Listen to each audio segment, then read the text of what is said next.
جب ڈاکٹر روت فاؤ کا انتقال ہوا، جرمن ڈاکٹر جو پاکستان میں مقیم تھی، بڑا دلچسپ واقعہ ہے، میں کبھی نہیں بھولی۔ لوگوں نے مجھے کالز کر کر کے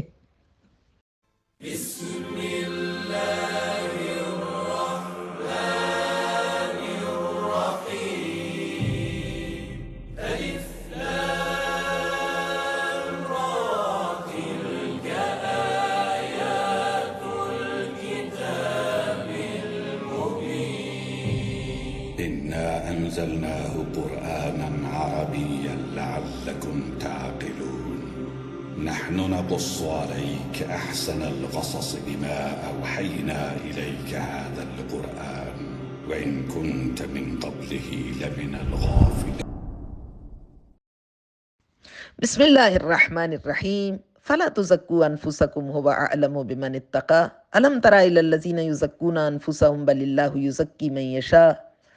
آج ہم آپ سے ایک ایسی بیماری کا تذکرہ کرنے والے ہیں جو اللہ کو بہت زیادہ ناپسند ہے اور کلام الہی میں اس کی نشاندہی کی گئی ہے۔ آپ کو تعجب ہوا ہوگا، ایسی کون سی بیماری ہے جو اللہ کو ناپسند ہے اور اس حد تک ناپسند ہے کہ کلام الہی میں اس کو بیان کر دیا گیا؟ جی ہاں، نہ صرف کلام الہی میں بلکہ کلام معصومین میں، نہج البلاغہ میں، صحیفہ کاملہ کے ملکوتی اور دعائیہ کلمات میں اس کو بہت زیادہ ناپسندیدگی کی نگاہ سے دیکھا گیا ہے، مذمت کی گئی ہے۔ تو بیماری کوئی انسان کے بس میں ہوتی ہے کیا؟ اور اللہ تو 70 ماؤں سے زیادہ، رؤوف ماؤں سے زیادہ انسان سے محبت کرتا ہے، کتب علی نفسہ الرحمہ۔ اور معصومین بھی اپنے چاہنے والوں کو اون کرتے ہیں، پسند کرتے ہیں، ان کے درد کو محسوس کرتے ہیں، جیسا کہ روایات میں ہے۔ صرف یہ نہیں کہ مومنین کی یہ صفت ہے کہ یحزنون بحزننا ویفرحون لفرحنا، مومن ہماری خوشی میں خوش ہیں اور ہماری تکلیف میں پریشان، غم زدہ، ہمارے غم میں غم زدہ اور ہماری خوشی پر خوش۔ بلکہ معصومین نے اپنے لیے بھی یہی فرمایا کہ انسان مومن دنیا کے کسی خطے میں آباد ہو، کسی دور میں ہو، کسی زمانے میں ہو، اگر وہ خدا نخواستہ اس کو ایک کانٹا بھی چبھ جائے تو لقد جاءکم رسول من انفسکم عزیز علیہ ما عنتم حریص علیکم بالمؤمنین رؤوف الرحیم۔ یہ آیت آپ سرکار رسالت مآب صلی اللہ علیہ وآلہ وسلم کے قلب رؤوف کو بیان کرتی ہے کہ خود حضور ختمی مرتبت بھی اور آپ کی عطرت طاہرہ، ہر دور میں آنے والے معصومین ائمہ ہدیٰ اتنے رؤوف ہیں، اتنے مہربان ہیں، اتنے دل سوز ہیں، اتنے ہمدرد ہیں، اپنے چاہنے والوں سے اتنی محبت کرتے ہیں، اتنا پیار کرتے ہیں کہ خود مومن اپنی تکلیف کو اتنی شدت سے محسوس نہیں کرتا جتنی شدت سے یہ پاک و پاکیزہ، یہ معصوم، یہ فراز عصمت پر فائز، یہ اللہ کی منتخب اور برگزیدہ ہستیاں اس کی تکلیف کو محسوس کرتی ہیں۔ اسی لیے کہا گیا کہ دل کی گہرائیوں سے، دل کی تہوں سے یوسف زہرا کے ظہور کی دعا کے لیے کوشاں ہو جاؤ بارگاہ خدا بندی میں۔ اور اگر تم واقعاً اعماق قلب کے ساتھ، اپنے پورے وجود کے ساتھ اس ظہور پر نور کی دعا کرو تو وہ وقوع پذیر ہو کر رہے گا، اور اس موسم خوش جمال کی لذتوں سے تم محظوظ ہو سکو گے۔ ظاہر ہے وہ ظہور تمہارے ہی لیے ہے، تمہارے مسائل کے حل کے لیے ہے، تمہاری دنیا کو جنت نظیر بنانے کے لیے ہے۔ سلطان عادل کا ظہور، منجی عالم بشریت کا ظہور، اس یقین کے ساتھ دعا کرو۔ کہا گیا ہے کہ اگر تمہیں ایک اسکریچ بھی آ جائے، ایک خراش بھی بدن پر آ جائے، تو تمہیں اس بات کا یقین کامل ہو کہ اگر میرے امام برحق حجت خدا فزیکلی ہمارے درمیان موجود ہوتے اس وقت ہماری نگاہوں کے سامنے، تو مجھے اس تکلیف کا سامنا نہ ہوتا۔ تو وہ ہستیاں جو اتنی شدت سے انسان مومن کے ساتھ وابستہ ہیں اور خود خالق کائنات کتب علی نفسہ الرحمہ کی مصداق ذات، تو یہ کیسے ممکن ہے کہ وہ یہ کہے کہ فلاں بیماری مجھے بہت زیادہ ناپسند ہے؟ بیماری تو انسان کے بس میں نہیں ہوتی، اور اگر وہ بیمار پڑ جائے تو کیا وہ نگاہوں سے گرا دیا جائے گا؟ مجھے یاد ہے اور میں کبھی بھلا نہیں سکتی، بڑا دلچسپ واقعہ ہے، جب ڈاکٹر روتھ فاؤ کا انتقال ہوا۔ پاکستان میں مقیم جرمن ڈاکٹر تھیں، سبھی ان کو جانتے ہیں۔ ادھر ڈاکٹر روتھ فاؤ کا انتقال ہوا اور ادھر یہ سوال پوری شدت سے پوچھا جانے لگا، اور ایسے مواقع پر اکثر یہ سوال پوچھا جاتا ہے، ہمارے سامنے آتا ہے، کیا وہ جنت میں جائے گی؟ گویا اپنے بارے میں تو آپ کو کوئی ڈاؤٹ نہیں، جنت جہنم کا فیصلہ اللہ پر چھوڑ دو، کون جنت میں جائے گا اور کون جہنم میں، یہ اسی ذات کو معلوم ہے جو علیم بذات الصدور ہے، جس کا اعلان فَمَن يَعْمَلْ مِثْقَالَ ذَرَّةٍ خَيْرًا يَرَهُ وَمَن يَعْمَلْ مِثْقَالَ ذَرَّةٍ شَرًّا يَرَهُ، جو ذرہ ذرہ عمل کا حساب رکھتا ہے، یہ فیصلے اسی کو زیبا ہیں۔ پھر سوال ہوتا تھا مگر ڈاکٹر روتھ فاؤ نے تو کلمہ نہیں پڑھا تھا، تو پھر آپ کو اتنی فکر کیوں ہے؟ اگر یہ کہیں کہ جنت میں جائے گی تو پھر سوال یہ ہے کہ اسلام لائے بغیر بھی کوئی جنت میں جا سکتا ہے، یعنی دین حق کو قبول کیے بغیر، اختیار کیے بغیر۔ اور اگر یہ کہا جائے کہ دین حق کے اختیار نہ کرنے کی وجہ سے جہنم کا ایندھن بنیں گی، تو پھر انسانیت کی خدمت کا اتنا شاندار اور وسیع و عریض سلسلہ کیا اس کے کسی کام نہیں آئے گا؟ جبکہ وَمَن يَبْتَغِ غَيْرَ الْإِسْلَامِ دِينًا فَلَن يُقْبَلَ مِنْهُ کا مطلب یہی ہے۔ البتہ یہ ہو سکتا ہے کہ اگر سوال اپنی نالج میں اضافے کے لیے کیا جائے تو ناپسندیدہ نہیں بلکہ اس کی حوصلہ افزائی کی گئی ہے۔ اگر تو افراد یہ سوال کر کے اسلام کا اس سلسلے میں نقطۂ نگاہ معلوم کرنا چاہتے ہیں کہ انسانیت کی خدمت کا وہ عظیم اور عظیم تر سلسلہ اس کی ذات سے وابستہ دکھائی دے رہا ہے جسے نظر انداز نہیں کیا جا سکتا، بہرحال تو اب عاقبت امر کیا ہے؟ تو اس سلسلے میں افراد سے ہٹ کر کون کیا ہے اور کہاں جائے گا، ہم اسلام کا نقطۂ نگاہ بیان کرتے ہیں، اور وہ یہ ہے کہ اسلام قبول کرنے کے لیے یہ ضروری ہے کہ کسی کے سامنے اسلام اس طرح سے پیش کیا جائے کہ اس کے دل پر اسلام کی حق و صداقت کا دین ہونے کی دستک ہو۔ اب یہ دستک کس کے دل پر ہوئی اور کس کے دل پر نہیں ہوئی ہمیں خبر نہیں۔ ہمیں تو یہ معلوم ہے کہ جس شخصیت کے حوالے سے یہ بحث شروع ہوئی اس نے ہمارے جس معاشرے میں خدمت انسانی کا ڈول ڈالا تھا، اس کے بارے میں ہمارے معاشرے کی نمائندہ آواز کہلائے جانے والے نامور شاعر جناب افتخار عارف ہمارے معاشرے کے حالات کی منظر کشی کچھ یوں کرتے ہیں: رحمت سید لولاک پہ کامل ایمان، رحمت سید لولاک پہ کامل ایمان، امت سید لولاک سے خوف آتا ہے۔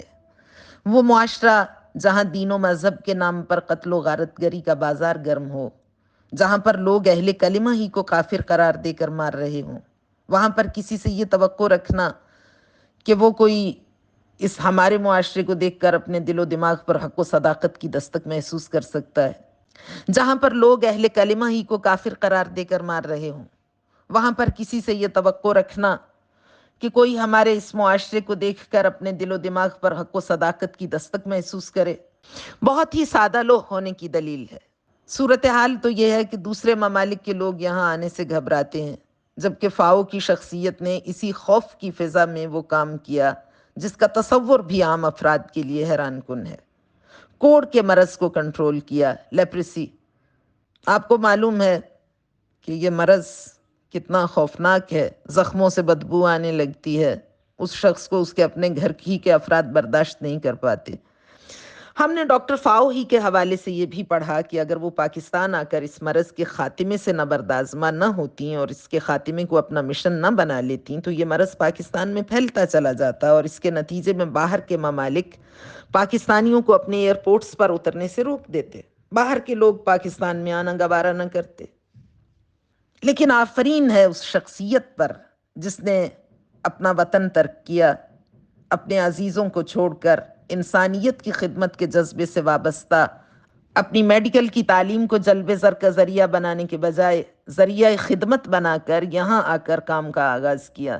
مطلوبہ رقم جب مہیا نہ ہو سکی تو اپنے وطن جرمنی واپس جا کر جھولی پھیلا کر رقم اکٹھی کی۔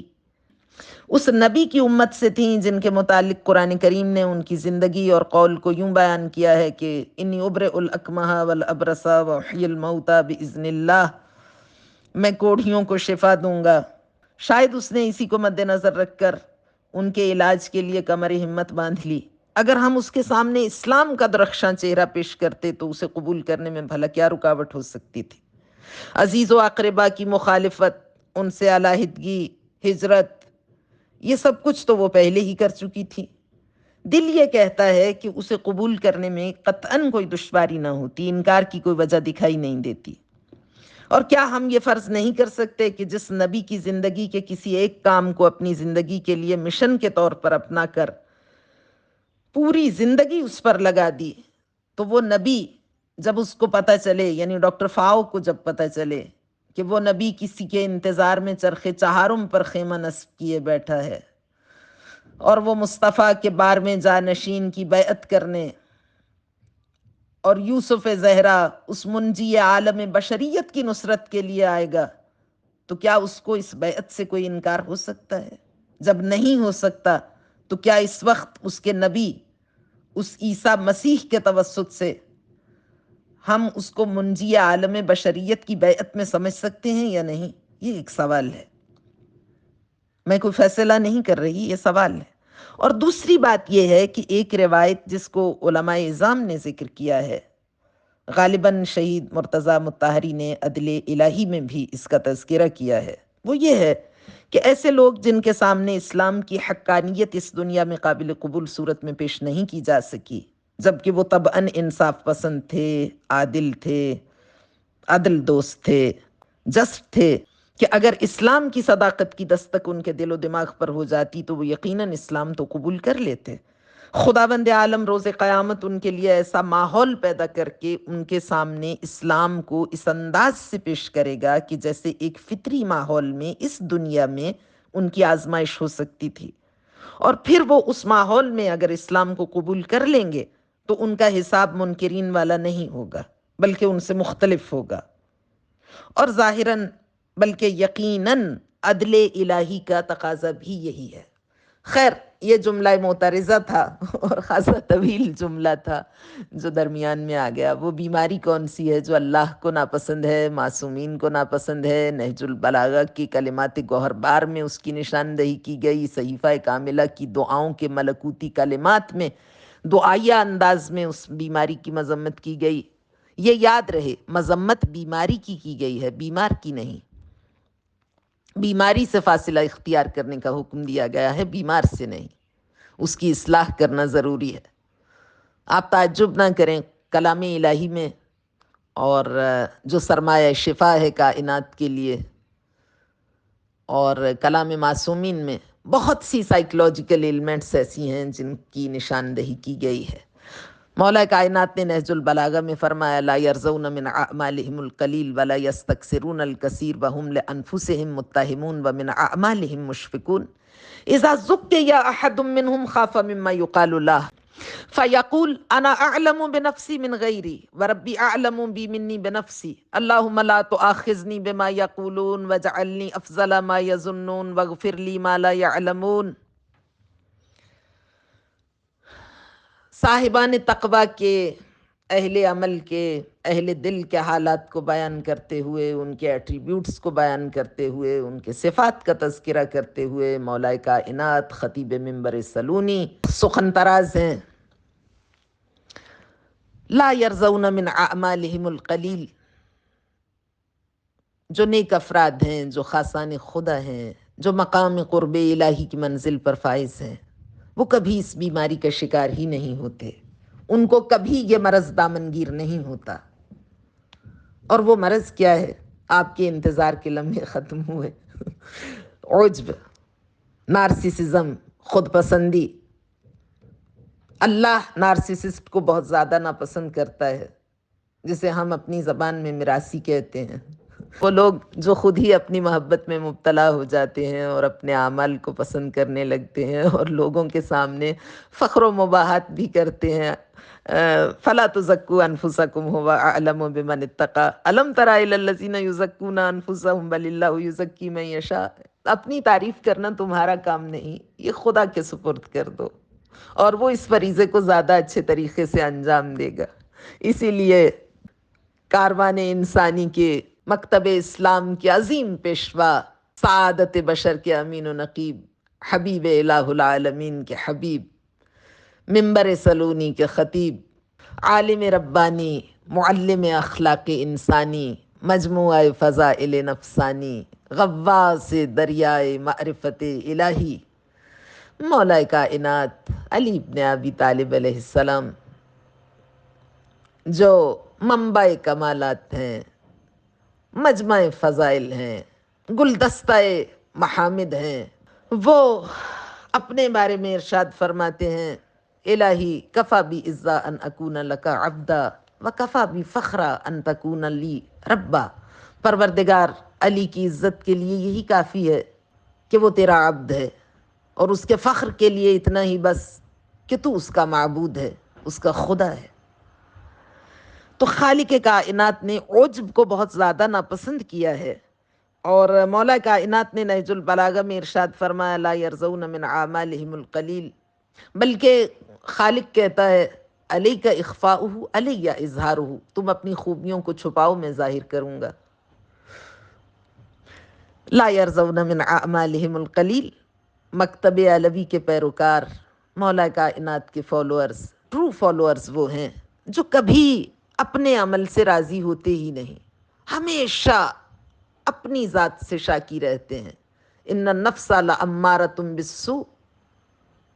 اس سلسلے میں مناجات خمس عشر میں پوری ایک مناجات بھی ہے. سید الساجدین امام علی زین العابدین کے ملکوتی لبوں پر جاری ہونے والے مناجات کے وہ کلمات ہیں، وہ آپ کی سپلیکیشن ہے، جس میں آقا نے فرمایا ہے کہ مجھے صرف اپنی ذات سے شکایت ہے. لا یرضون من اعمالہم القلیل. کبھی اپنے عمل سے، اپنے عمل کی کثرت سے انسان مومن کبھی راضی نہیں ہوتا. ولا یستکثرون الکثیر. ہمیشہ اپنے زیادہ عمل کو کم شمار کرتا ہے. وہم لانفسہم متہمون. اپنے ہی نفس کے خلاف نبردآزما رہتا ہے. ومن اعمالہم مشفقون. اپنے ہی عمل سے خوف زدہ رہتا ہے، کسی اور سے نہیں. اذا زکی احد منہم خاف مما یقال لہ. اور جب اس کے سامنے اس کی تعریف کی جائے. یہ قرآن کریم کے دو بڑے مشہور سورے ہیں جن میں جو روزانہ پڑھنے کا حکم دیا گیا: قل اعوذ برب الفلق، قل اعوذ برب الناس. ہم پہلے اپنے ممبروں پر، اپنی مجالس میں اس کا تذکرہ بھی کر چکے ہیں، اس لیے صرف اشارہ ہی کروں گی کہ دونوں سوروں میں خالق کائنات نے بہت عظیم حقیقت کی نشاندہی کی ہے. قل اعوذ برب الفلق من شر ما خلق ومن شر النفاثات فی العقد ومن شر حاسد اذا حسد. تین طائفے، تین گروہ یا اس سے بہت زیادہ، حاسدین، معاندین، مبغضین، جادوگر، ساحر، پتہ نہیں کون کون جن کی نشاندہی کی گئی ہے. ہر طرح کے دشمنوں کی نشاندہی کی گئی ہے. لیکن ایک مرتبہ بارگاہ خدا بندی میں درخواست گزار ہوتا: قل اعوذ برب الفلق، خدایا میں تیری پناہ مانگتا ہوں. لیکن سورہ مبارکہ ناس میں دشمن ایک کی نشاندہی کی گئی، اینمی ایک ہے، اور واسطے تین ہیں: قل اعوذ برب الناس، ملک الناس، الہ الناس. اے کائنات کے الہ. الہ بہت پسند ہے اللہ کو یہ جملہ، اور میں نے اس کی پہلے اس کی جانب اشارہ کیا، وہ ہے اپنی مجالس میں، کہ الہ معبود کو صرف نہیں کہتے، دلبر کو کہتے ہیں، جس کے بغیر انسان نہ رہ سکے، جو انسان کے دل کو لوٹ کے لے جائے، جو اس کی سلطنت دل پر قابض ہو جائے، جو اس کے احساسات کا، اس کے دل کا مالک بن جائے، اس کو دلبر کہتے ہیں. اور خدا نے انسان مومن کا دلبر اپنی ذات کو متعارف کرایا ہے. انسان مومن کا کوئی دلبر نہیں. وہ دلبر نہیں وہ جو فلمی گانوں میں جن کی نشاندہی کی جاتی ہے، جو پبلک ٹرانسپورٹ میں چلتے ہیں، جو اگر آپ ٹیلر کی دکان پر جائیں تو لرزتی ہوئی گانوں کی وہ آواز سنائی دیتی ہے جس میں دلبر کا تذکرہ کیا جاتا ہے۔ انسان مومن کا دلبر اگر تلاش کرنا ہو تو وہ دل شب میں تلاش کرو، محراب عبادت میں تلاش کرو، مناجات کے زمزموں میں تلاش کرو، الہی و ربی و سیدی و مولائی۔ اللہ اکبر۔ قل اعوذ برب الناس، اے لوگوں کے رب، پالنے والے۔ قل اعوذ برب الناس، ملک الناس، بادشاہ، شہنشاہ، پوری کائنات کی زمامی اختیار جس کے قبضہ قدرت میں ہے۔ الہ الناس، دلبر، کائنات کی سلطنت کے بھی مالک اور دلوں کی سلطنت کے بھی مالک، پوری کائنات کا قلم روئے حکومت بھی جس کے قبضہ قدرت میں ہے اور دلوں کا قلم روئے حکومت بھی جس کے اختیار میں ہے۔ اور دشمن ایک ہے، اور وہ بھی تعجب کی بات ہے کہ وہ کوئی اور نہیں، انسان کے اپنے اندر چھپا ہوا اس کا نفس ہے، یعنی وہ خود ہی ہے، خود سے پناہ مانگتا ہے خدا کی بارگاہ میں، لیکن اسے کئی واسطے دیتا ہے، اور جب باہر کے دشمنوں کی بھرمار ہے تو اس کو صرف ایک واسطہ دیتا ہے، اس لیے کہ جو باہر کا دشمن ہے، جو ویزیبل اینمی ہے، جو الظاہر دشمن ہے، اس سے اتنا خطرہ نہیں، خطرہ انسان کو کسی سے نہیں، صرف اسے اپنی ذات سے۔ جو طبعاً میراثی لوگ ہوتے ہیں خود کو بہت زیادہ پسند کرنے لگتے ہیں، اپنی تعریف کرتے ہیں اور اپنی تعریف کرانے کے لیے ہر حد سے گزر جاتے ہیں، لا یرضون من اعمالہم القلیل۔ یہ ایک سائیکولوجیکل بیماری ہے، یہ نفسیاتی مرض ہے، لا یرضو۔ اور مولا کائنات نے فرمایا کم از کم جو میرے ٹرو فالورز ہیں وہ اس بیماری سے مبرہ ہیں، ان کو یہ دامنگیر نہیں ہوتی۔ لا یرضون من اعمالہم القلیل فیقول انا اعلم بنفسی من غیری۔ اور جب کوئی ان کی تعریف، خود تو وہ ایسی قبیح ناپسندیدہ حرکت کبھی کر نہیں سکتے، انسان دوسروں کی نگاہوں سے گر جاتا ہے جب وہ اپنی تعریف خود کرنے لگتا ہے، اور وہ بیچارہ بدبخت سمجھتا یہ ہے کہ اپنی تعریف سے وہ لوگوں کی نگاہوں میں کوئی مقام پیدا کر لے گا، جبکہ اس کا جو مقام ہوتا ہے وہ اس کو بھی کھو دیتا ہے ایسی گھٹیا اور ناپسندیدہ اور بیہودہ کوشش سے۔ تو فَيَقُولُ أَنَا أَعْلَمُ بِنَفْسِي مِنْ غَيْرِي، لیکن جتنا انسان کا مقام بلند ہو اتنا وہ اس بیہودہ عمل سے خود کو نہ صرف خود کو دور رکھتا ہے بلکہ اگر کوئی دوسرا بھی اس کی تعریف کرے تو فَيَقُولُ أَنَا أَعْلَمُ بِنَفْسِي مِنْ غَيْرِي، خدا را مجھے معلوم ہے میں کیا ہوں، من آنم کہ من دانم، میری تعریف مت کرو، یہ سب تمہارا کرم ہے آقا کہ بات اب تک بنی ہوئی ہے۔ کم من قبیح سترتہ و کم من جمیل نشرتہ، پروردگار یہ تیری شان کریمی ہے کہ مجھ میں بہت سی ایسی خامیاں جن کو تو نے لوگوں کی نگاہوں سے چھپا لیا، اور بہت سی ایسی خوبیاں جو مجھ سے متعلق نہیں لیکن وہ لوگوں میں تو نے میرے بارے میں متعارف کرا دیں۔ وَرَبِّي أَعْلَمُ بِي مِنِّي بِنَفْسِي، میرا رب مجھ سے زیادہ جانتا ہے میں کیا ہوں، ذرہ بے مقدار۔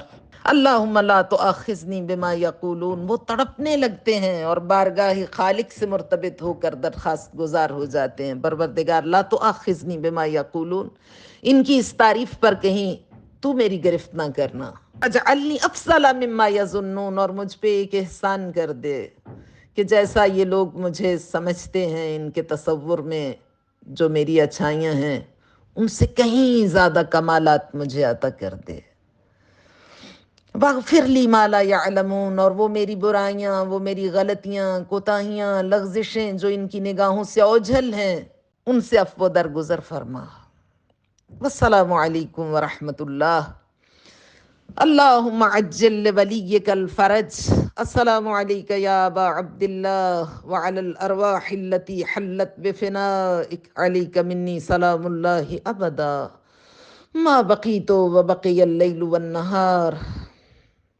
ہم نے آپ سے وعدہ کیا تھا آخر میں جو ایک سلسلہ ہے مجرب دعاؤں اور وظائف کا، تو عرض کروں آپ کی خدمت میں کہ جب کوئی بہت بڑی پریشانی دامنگیر ہو جائے، کوئی ایسی بلا و مصیبت جو بہت گمبھیر ہو، وقت کم ہو اور مشکل بہت بڑی ہو اور کوئی راہ حل دکھائی نہ دے رہا ہو، تو فرمایا کہ سجدے میں چلے جاؤ جس بھی حالت میں ہو۔ ایسی حالت میں وضو بھی ضروری نہیں، البتہ اگر وضو کر سکتا ہو انسان تو یہ نور علی نور ہے، لیکن بہرحال سجدے میں جاؤ، یا ارحم الراحمین، یا ارحم الراحمین، یا ارحم الراحمین 7 ٹائمز سجدے میں جا کر اللہ کو توجہ کے ساتھ، حضور قلب کے ساتھ، خضوع و خشوع کے ساتھ اور یقین کامل کے ساتھ کہ وہ کائنات کا تنہا مالک و مختار ہے اور تمہارے تمام مسائل کا حل اس کے پاس موجود ہے اور آنے واحد میں، تو اس کو پکارو اور آرام آرام سے پکارو۔ یوں محسوس ہو کہ آپ کی آواز عرش معلی تک پہنچ رہی ہے۔ 7 مرتبہ یا ارحم الراحمین کہہ کر پکارو اور کچھ دیر کے لیے سجدے میں پڑے رہو۔ فوراً مشکل کشائی ہوگی سجدے سے سر اٹھانے سے پہلے، اور اگر اس سے بھی زیادہ ایک عمل ہے لا الہ الا انت سبحانک انی کنت من الظالمین، لیکن اس کی تعداد زیادہ ہے، 40 ٹائمز آپ سجدے میں جائیں، 40 مرتبہ اللہ کو پکاریں لا الہ الا انت سبحانک انی کنت من الظالمین، اور اگر کچھ دن کے لیے آپ اس کو اپنے معمولات میں شامل کر لیں تو یہ بہت بڑے مسائل سے مشکل کشائی کا باعث ہوگا۔ خداوند متعال سلطان عادل کے ظہور میں تعجیل فرمائے، ہمارے تمام مسائل کو حل فرمائے، ہمیں مشکلات سے رہائی اور نجات عنایت فرمائے، تمام مریضوں کو شفاء کلی، صحت کاملہ، شفاء عاجلہ اور عمر بابرکت سے بہرہور فرمائے۔ ہمارے بھائی علیل ہیں، آپ سب تہہ دل سے آمین کہیے گا، خداوند متعال ان کو قابل رشک صحت سے نوازے۔ والسلام علیکم ورحمۃ اللہ